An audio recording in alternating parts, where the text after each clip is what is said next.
নমস্কার, আমি চন্দ্রা।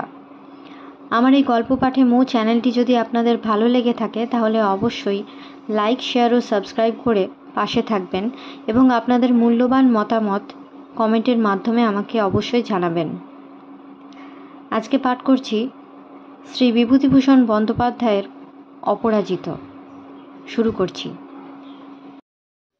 আষাঢ় মাসের মাঝামাঝি সব কলেজ খুলিয়া গেল। অপু কোনো কলেজে ভর্তি হইল না। অধ্যাপক মিস্টার বসু তাহাকে ডাকিয়া পাঠাইয়া ইতিহাসে অনার্স কোর্স লওয়াতে যথেষ্ট চেষ্টা করিলেন।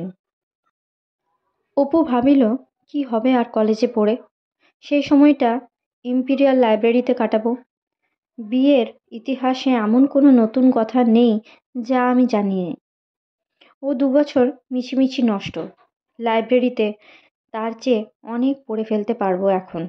তাছাড়া ভর্তির টাকা, মাইনে এসব পাই বা কোথায়? একটা কিছু চাকুরি না খুঁজলে চলে না। খবরের কাগজ বিক্রয়ের পুঁজি অনেক দিন ফুরাইয়া গিয়াছে। মায়ের মৃত্যুর পর সে কাজে আর উৎসাহ নাই।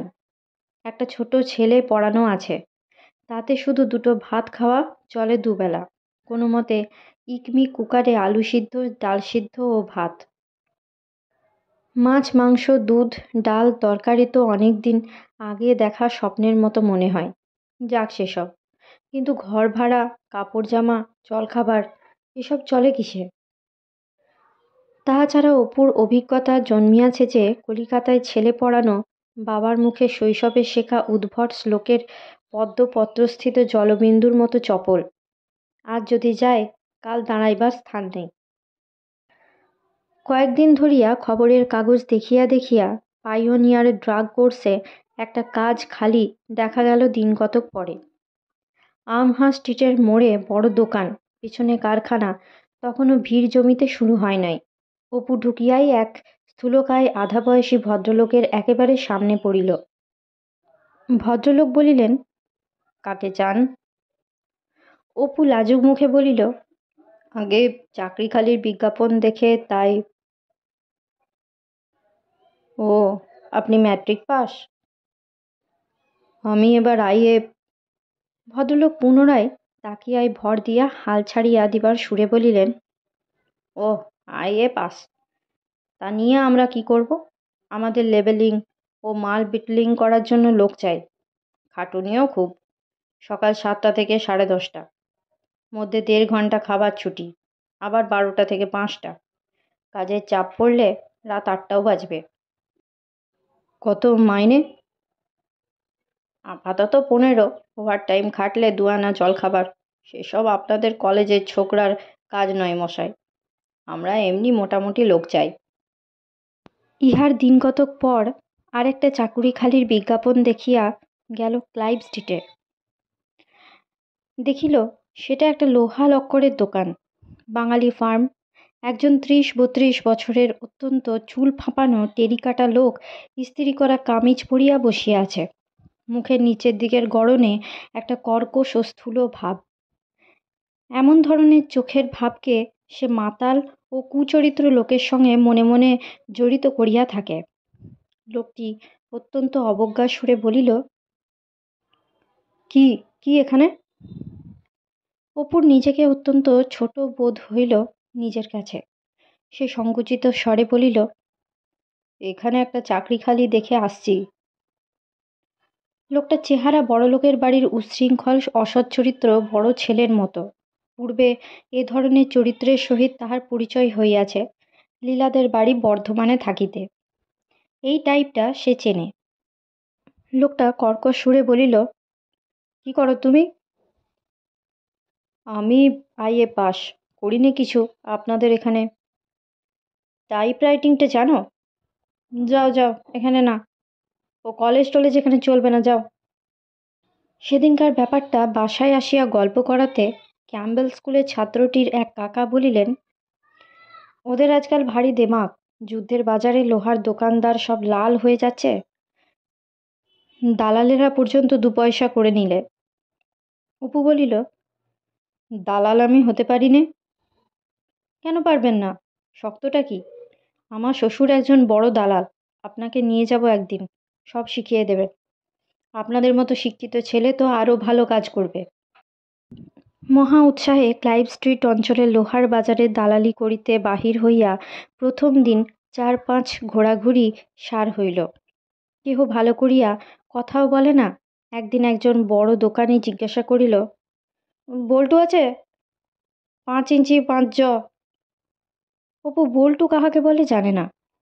কোন দিকে মা 5 ইঞ্চি 5 জ তাহাও বুঝিতে পারিল না। নোটবুকে টুকিয়া লইল। মনে মনে ভাবিল, একটা অর্ডার তো পাইয়াছে, খুঁজিবার মতো একটা কিছু জুটিয়াছে এতদিন পরে। 5 ইঞ্চি 5 জ বল্টু এ দোকান ও দোকান দিন চারেক বৃথা খোঁজাখুঁজির পর তাহার ধারণা পৌঁছিল যে জিনিসটা বাজারে সুলভ প্রাপ্য নয় বলিয়াই দোকানি এত সহজে তাহাকে অর্ডার দিয়াছিল। একদিন একজন দালাল বলিল, মশাই 1.25 ইঞ্চি ঘেরের শীষের পাইপ দিতে পারেন, জোগাড় করে 250 ফুট। যান না, অর্ডারটা নিয়ে আসুন, এই পাশে ইউনাইটেড মিশনারি কোম্পানির অফিস থেকে। পাশেই খুব বড় বাড়ি। অফিসের লোকে প্রথমে তাহাকে অর্ডার দিতে চায় না। অবশেষে জিজ্ঞাসা করিল, মাল আমাদের এখানে ডেলিভারি দিতে পারবেন তো? এ কথার মানে ঠিক না বুঝিয়াই সে বলিল, হ্যাঁ, তা দিতে পারব। বহু খুঁজিয়া কলেজ স্ট্রিটের যে দোকান হইতে মাল বাহির হইল, তাহারা মাল নিজের খরচে কোথাও ডেলিভারি দিতে রাজি নয়। অপু নিজের ঘাড়ে ঝুঁকি লইয়া গরুর গাড়িতে সীসার পাইপ বোঝাই দেওয়াইল। রাজা উডমান্ড স্ট্রিটে দুপুর রৌদ্রে মাল আনিয়া হাজিরও করিল। ইউনাইটেড মিশনারি কিন্তু গাড়ির ভাড়া দিতে একদম অস্বীকার করিল। মাল তো এখানে ডেলিভারি দেবার কথা ছিল, তবে গাড়ি ভাড়া কিসের? অপু ভাবিল, না হয় নিজের দালালির টাকা হইতে গাড়ি ভাড়াটা মিটাইয়া দিবে। এখন কাজে নামিয়া অভিজ্ঞতাটাই আসল, নাই বা হলো বেশি লাভ। সে বলিল, আমার ব্রোকারেজটা? সে কি মশাই, আপনি 5.5 আনা ফুটে দর দিয়েছেন, আপনার দালালি নেননি? তা কখনো হয়? অপু জানে না যে প্রথম দর দিবার সময় তাহার মধ্যে দালালি ধরিয়া দিবার নিয়ম। সবাই তাহা দিয়া থাকে, সেও যে তাহা দেয় নাই এ কথা কেহই বিশ্বাস করিল না। বারবার সেই কথা তাহাদের বুঝাইতে গিয়া নিজের আনাড়িপনায় বিশেষ করিয়া ধরা পড়িল। সীসার পাইপওয়ালা গোমস্তা তাহাদের বিল বুঝাইয়া পাইয়া চলিয়া গেল। 3 দিন ধরিয়া রৌদ্রে ছুটোছুটি ও পরিশ্রম সার হইল। একটি পয়সাও তাহাকে দিল না কোনো পক্ষই। খোট্টা গাড়োয়ান পথ বন্ধ করিয়া দাঁড়াইয়া বলিল, আমরা ভাড়া কন দেগা? একজন বৃদ্ধ মুসলমান দালানের একপাশে দাঁড়াইয়া ব্যাপার দেখিতেছিল। অপু অফিস হইতে বাহিরে আসিলেই সে বলিল, বাবু, আপনি কতদিন এ কাজে নেমেছেন? কাজ তো কিছুই জানেন না দেখছি। অপুকে সে কথা স্বীকার করিতেই হইল। লোকটি বলিল, আপনি লেখাপড়া জানেন, ওসব খুচরো কাজ করে আপনার পোষাবে না। আপনি আমার সঙ্গে সঙ্গে কাজ করবেন। বড় মিশনারি দালালি, ইঞ্জিন, বয়লার, এইসব একবার 500-700 টাকা রোজগার হবে। বাবু, ইংরেজি জানি নে, তাই তা যদি জানতাম এ বাজারে এতদিন গুছিয়ে নামবেন আমার সঙ্গে। অপু হাতে স্বর্গ পাইয়া গেল। গাড়োয়ানকে ভাড়াটা যে দণ্ড দিতে হইল, আনন্দের আতিশয্যে সেটাও গ্রাহ্যের মধ্যে আনিল না। মুসলমানটির সঙ্গে তাহার অনেকক্ষণ কথাবার্তা হইল। অপু নিজের বাসার ঠিকানা দিয়া দিল। স্থির হইল, কাল সকাল 10টার সময় এইখানে লোকটি তাহার অপেক্ষা করিবে। অপু রাত্রে শুইয়া মনে মনে ভাবিল, এত দিন পরে একটা সুবিধে জুটেছে, এইবার হয়তো পয়সার মুখ দেখব। কিন্তু মাসখানেক কিছুই হইল না। একদিন দালালটি তাহাকে বলিল, 2টোর পর আর বাজারে থাকেন না, এতে কি হয় কখনো বাবু? যান কোথান? অপু বলিল, ইম্পিরিয়াল লাইব্রেরিতে পড়তে চাই, 2টো থেকে 7টা পর্যন্ত থাকি। একদিন যেও, দেখাবো কত বড় লাইব্রেরি। লাইব্রেরিতে ইতিহাস খুব আগ্রহের সঙ্গে পড়ে। কোনো এক দরিদ্র ঘরের ছোট ছেলের কাহিনী পড়িতে বড় ইচ্ছা যায়। সংসারে দুঃখ কষ্টের সঙ্গে যুদ্ধ, তাহাদের জীবনের অতি ঘনিষ্ঠ ধরনের সংবাদ জানিতে মন যায়। মানুষের সত্যকার ইতিহাস কোথায় লেখা আছে? জগতের বড় ঐতিহাসিকদের অনেকেই যুদ্ধ বিগ্রহ ও রাজনৈতিক বিপ্লবের ঝাঁঝে সম্রাট সম্রাজ্ঞী মন্ত্রীদের সোনালি পোশাকের জাঁকজমকে দরিদ্র গৃহস্থের কথা ভুলিয়া গিয়াছে। পথের ধারের আম গাছে তাহাদের পুঁটুলি বাঁধা ছাতু কবে ফুরাইয়া গেল। সন্ধ্যায় ঘোড়ার হাট হইতে ঘোড়া কিনিয়া আনিয়া পল্লীর মধ্যবিত্ত ভদ্রলোকের ছেলে তাহার মায়ের মনে কোথায় আনন্দের ঢেউ তুলিয়াছিল। ৬,০০০ বছরের ইতিহাসে সেসব কথা লেখা নাই, থাকিলেও বড় কম। রাজা যযাতি কি সম্রাট অশোকের শুধু রাজনৈতিক জীবনের গল্প সবাই শৈশব হইতেই মুখস্থ করে। কিন্তু ভারতবর্ষের গ্রীষ্মের রোমের জব গম ক্ষেতের ধারে অলিভ বন্য দাক্ষা মার্টেল ঝোপের ছায়ায় ছায়ায় যে প্রতিদিনের জীবন হাজার হাজার বছর ধরিয়া প্রতি সকালে সন্ধ্যায় যাপিত হইয়াছে, তাহাদের সুখ দুঃখ আশা নিরাশার গল্প, তাহাদের বুকের স্পন্দনের ইতিহাস সে জানিতে চায়।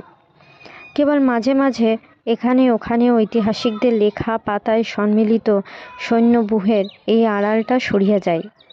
সারি বাঁধা বর্ষার অরণ্যের ফাঁকে দূর অতীতের এক ক্ষুদ্র গৃহস্থের ছোট বাড়ি নজরে আসে।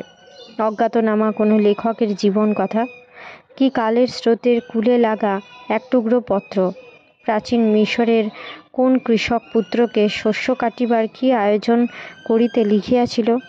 বহু হাজার বছর পর তাহাদের টুকরা ভূগর্ভে প্রথিত মৃন্ময় পাত্রের মতো দিনের আলোয় বাহির হইয়া আসে। কিন্তু আরও ঘনিষ্ঠ ধরনের, আরও তুচ্ছ জিনিসের ইতিহাস চায় সে। মানুষের বুকের কথা জানিতে চায়। আজ যা তুচ্ছ, হাজার বছর পরে তা মহা সম্পদ।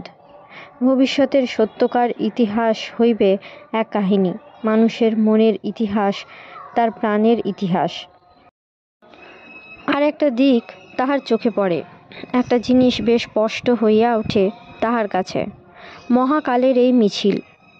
বাইজান্টাইন সাম্রাজ্যের ইতিহাস গিবন ভ্রমশূন্য লিখিয়াছেন কি অন্য কেহ ভ্রমশূন্য লিখিয়াছেন, এ বিষয়ে তাহার কত কৌতূহল নাই।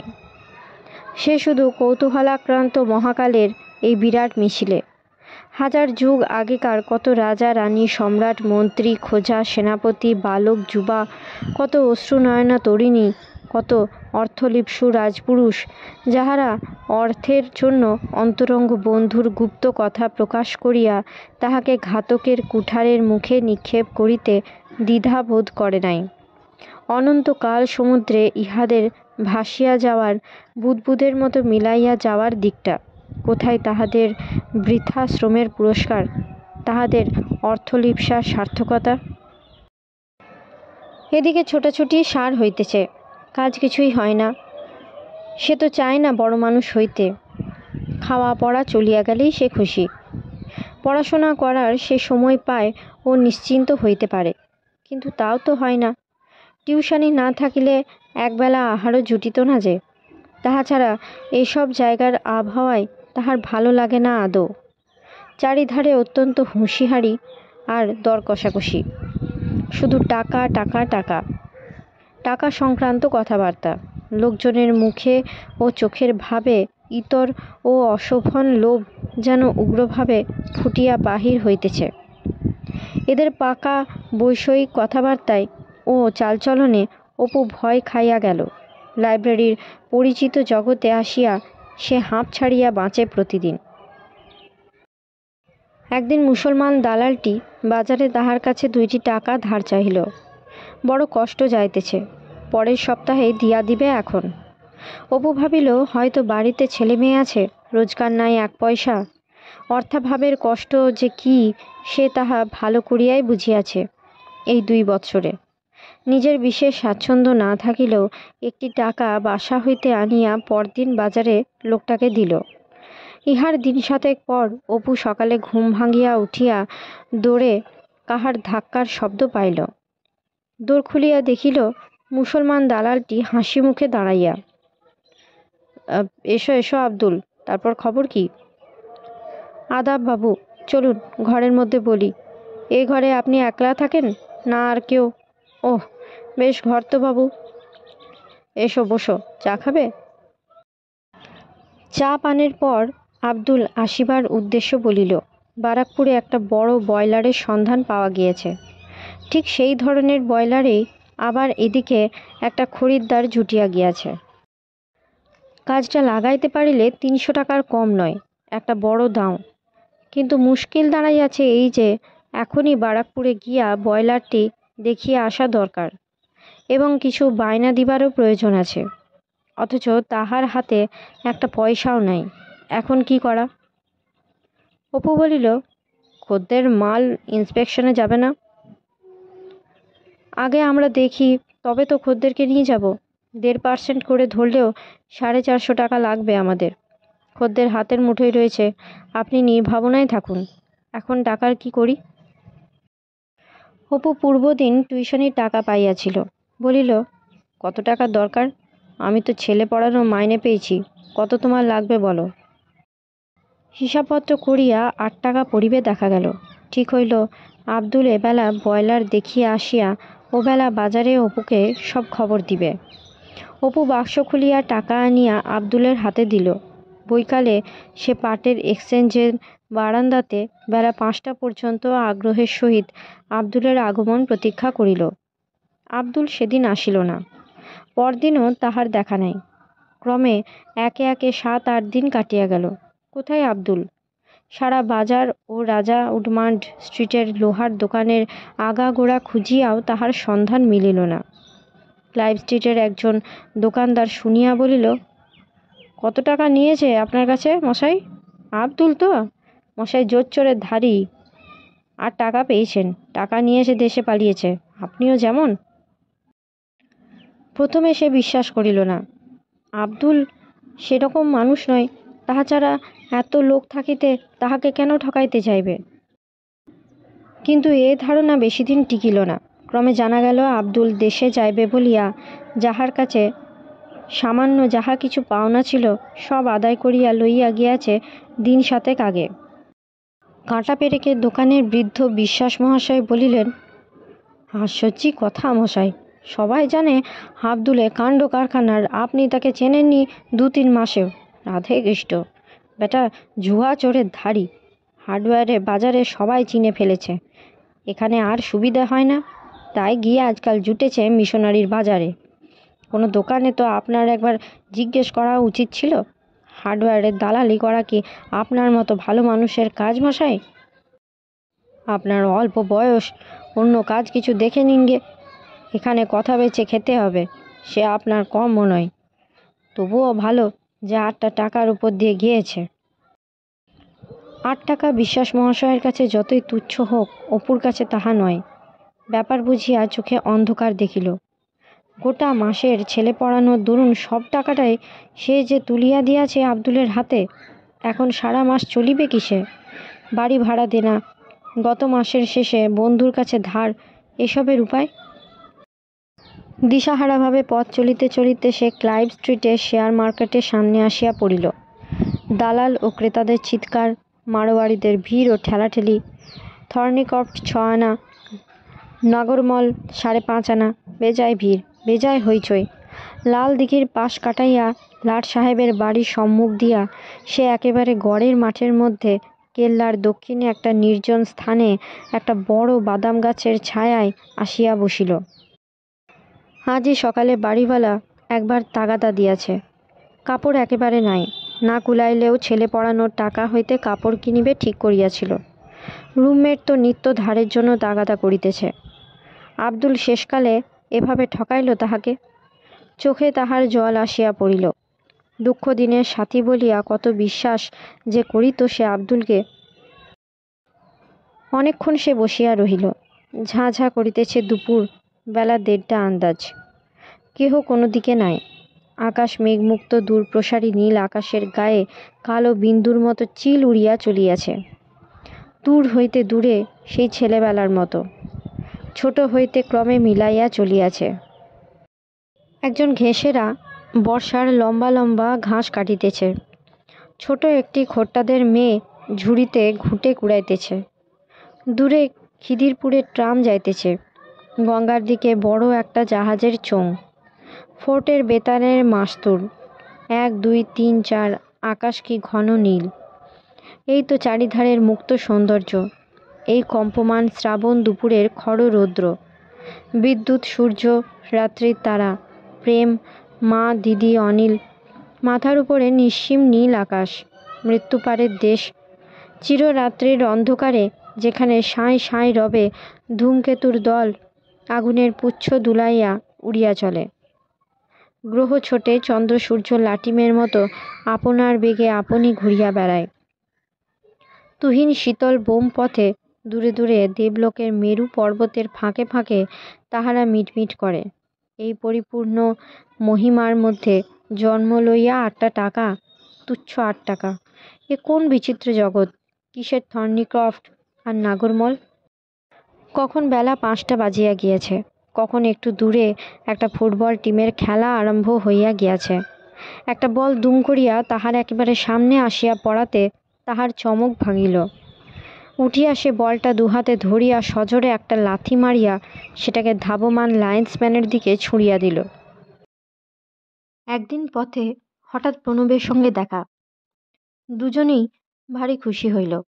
সে কলিকাতায় আসিয়া পর্যন্ত অপুকে কত জায়গায় খুঁজিয়াছে, প্রথমটা সন্ধান পায় নাই। পরে জানিতে পারে অপূর্ব পড়াশোনা ছাড়িয়া দিয়া কোথায় চাকুরিতে ঢুকিয়াছে।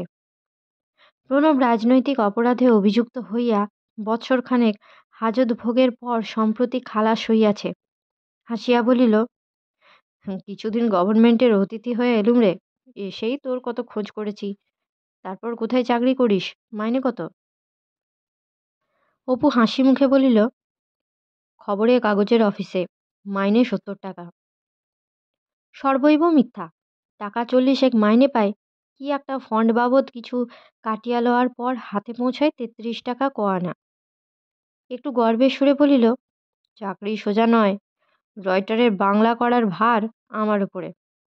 বুধবার কাগজে আর্ট ও ধর্ম বলে লেখাটা আমার, দেখিস পড়ে।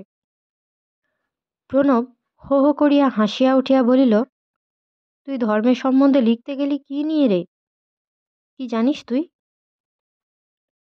ওখানেই তোমার গোলমাল। ধর্ম মানে তুই যা বলতে চাইছিস সেটা হচ্ছে কালেকটিভ ধর্ম। আমি বলি ওটার প্রয়োজনীয়তা ছিল আদিম মানুষের সমাজে। আর একটা ধর্ম আছে যা কিনা নিজের নিজের। আমার ধর্ম আমার, তোমার ধর্ম তোমার, এইটার কথাই আমি। যে ধর্ম আমার নিজের তা যে আর কারো নয়, তা আমার চেয়ে কে ভালো বোঝে। বউবাজারের মোড়ে দাঁড়িয়ে ওসব কথা হবে না। আয়, গোলদিঘিতে লেকচার দিবি। শুনবি তুই? চল তবে। গোলদিঘিতে আসিয়া দুজনে একটা নির্জন কোণ বাছিয়া লইল। প্রণব বলিল, বেঞ্চের উপর উঠে দাঁড়া। অপু বলিল, দাঁড়াচ্ছি, কিন্তু লোক জমবে না তো? তাহলে কিন্তু আর একটি কথাও বলবো না। তারপর আধ ঘণ্টাটাক অপু বেঞ্চের উপর দাঁড়াইয়া ধর্ম সম্বন্ধে এক বক্তৃতা দিয়ে দিল। সে নিষ্কপট ও উদার, যা মুখে বলে মনে মনে তাহা বিশ্বাস করে। প্রণব শেষ পর্যন্ত শুনিবার পর ভাবিল, এসব কথা নিয়ে খুব তো নাড়াচাড়া করছে মনের মধ্যে। একটু পাগলামি ছিট আছে, কিন্তু ওকে ওই জন্যই এত ভালোবাসি। অপু বেঞ্চ হইতে নামিয়া বলিল, কেমন লাগলো? তুই খুব সিনসিয়ার, যদিও একটু ছিটগ্রস্ত। অপু লজ্জা মিশ্রিত হাস্যের সহিত বলিল, যা। প্রণব বলিল, কিন্তু কলেজটা ছেলে ভালো কাজ করিসনি।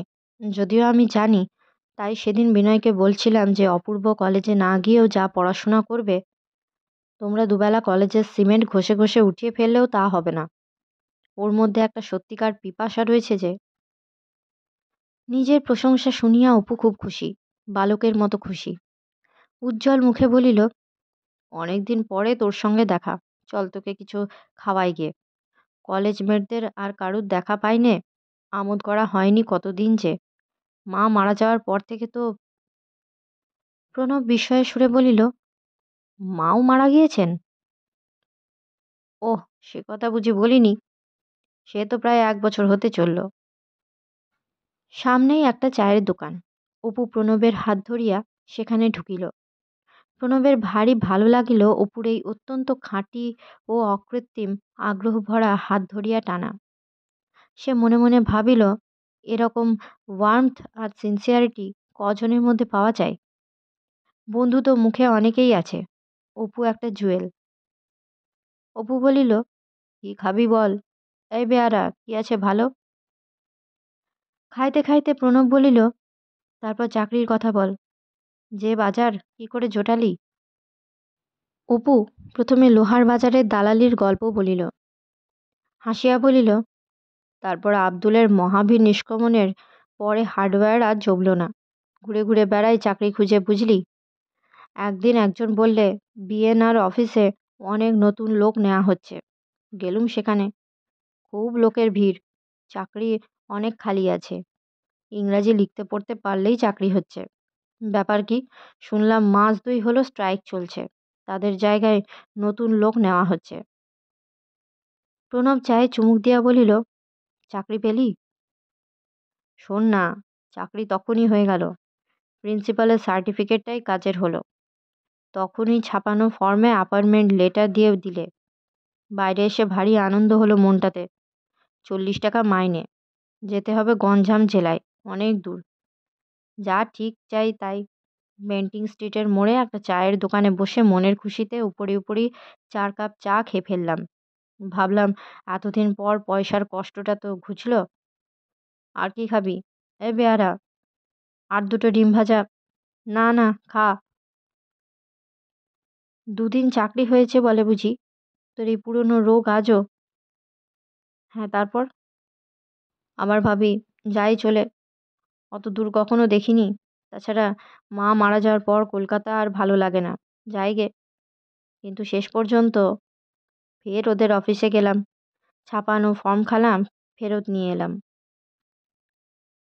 তারপর বাড়ি এসে রাতে শুয়ে শুয়ে মনটাতে ভালো বললে না। ভাবলাম, ওরা একটা সুবিধা আদায় করবার জন্য স্ট্রাইক করেছে।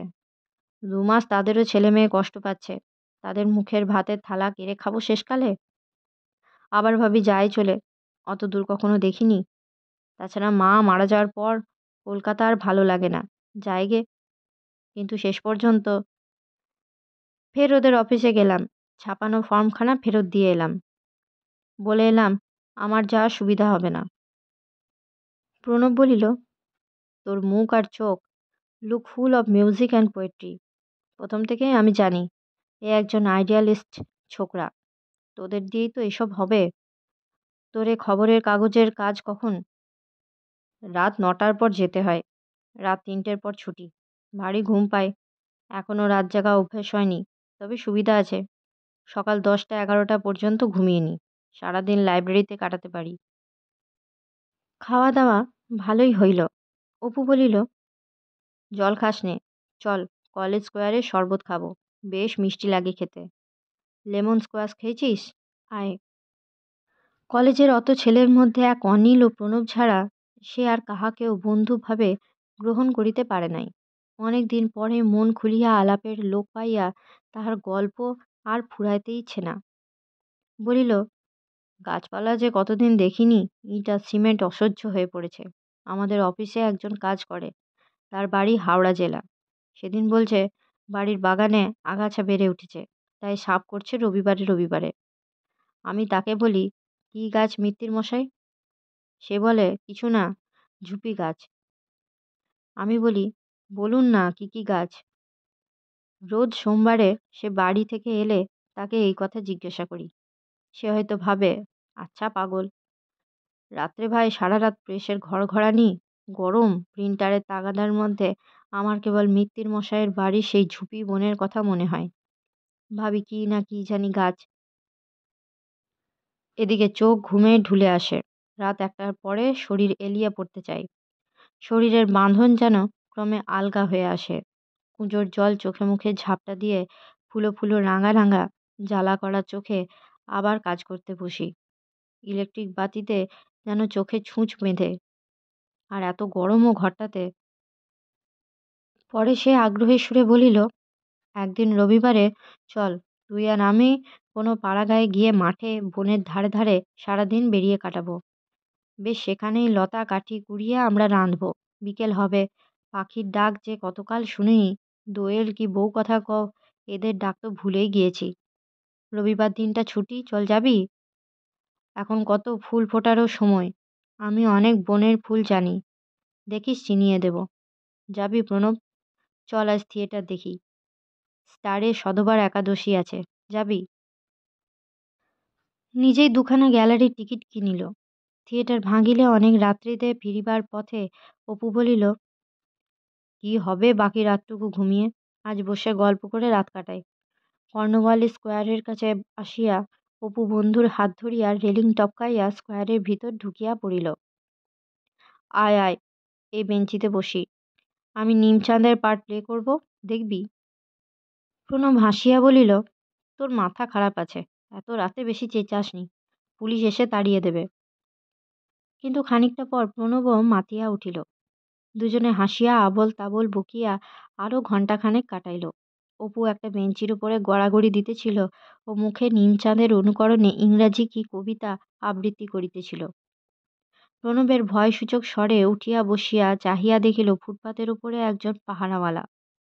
অমনি সে বেঞ্চের উপরে দাঁড়াইয়া চিৎকার করিয়া বলিয়া উঠিল, hail holy light, heaven's first born.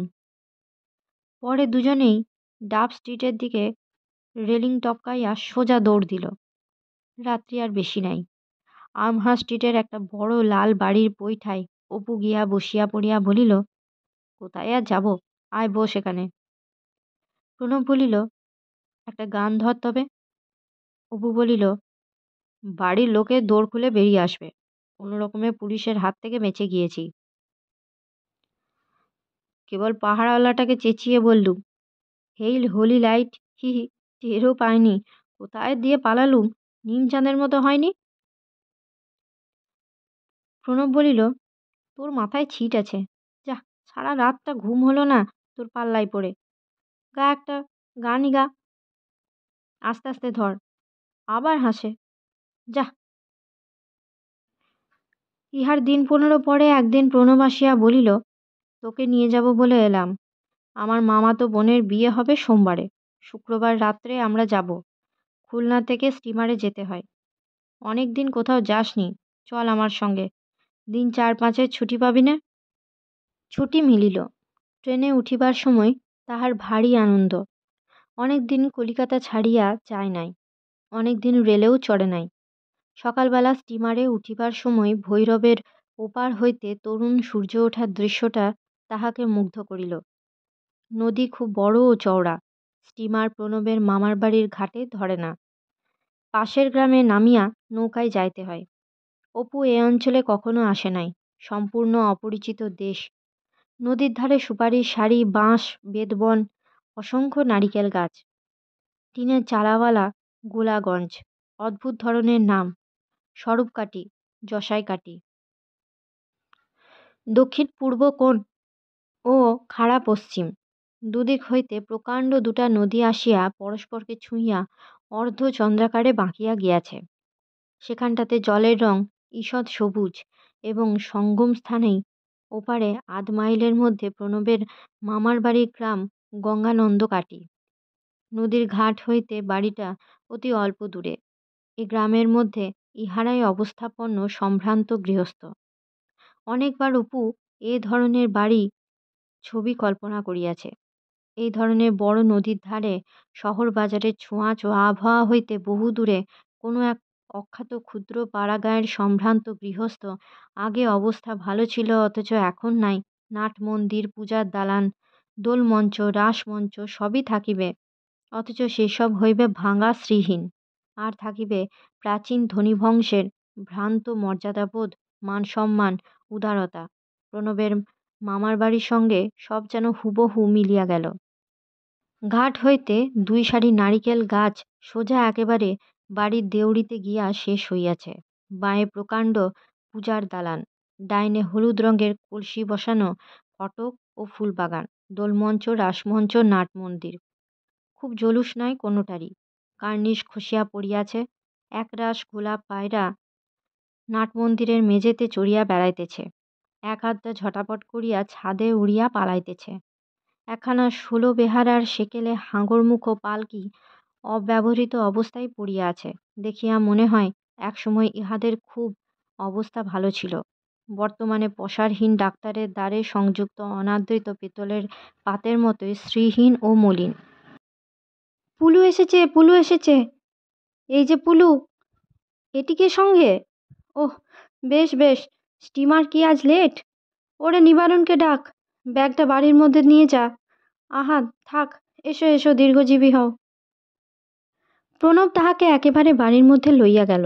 Apu অপরিচিত বাড়ির মধ্যে অন্দরমহলে যথারীতি অত্যন্ত লাজুক মুখে ও সংকোচের সহিত ঢুকিল। প্রণবের বড় মামিমা আসিয়া কুশল প্রশ্ন জিজ্ঞাসাবাদ করলেন। অপুকে দেখিয়া বলিলেন, এ ছেলেটিকে কোত্থেকে আনলি পুলু? এ মুখ যেন। প্রণব হাসিয়া বলিল, কি করে চিনবেন মামিমা, ও কি আর বাঙাল দেশের মানুষ? প্রণবের মামিমা বলিলেন, তা নয় রে, কতবার পটে আঁকা ছবি দেখেছি, ঠাকুর দেবতার মুখের মতো মুখ। এসো এসো, দীর্ঘজীবী হও। প্রণবের দেখা দেখি অপুও পায়ের ধুলা লইয়া প্রণাম করিল। এসো এসো বাবা, এসো, কি সুন্দর মুখ, দেশ কোথায় বাবা? আজকের মতো গল্প পাঠ এই পর্যন্ত। পরবর্তী অংশ নিয়ে আসবো পরবর্তী ভিডিওতে। সকলে ভালো থাকবেন, সুস্থ থাকবেন এবং পাশে থাকবেন। নমস্কার।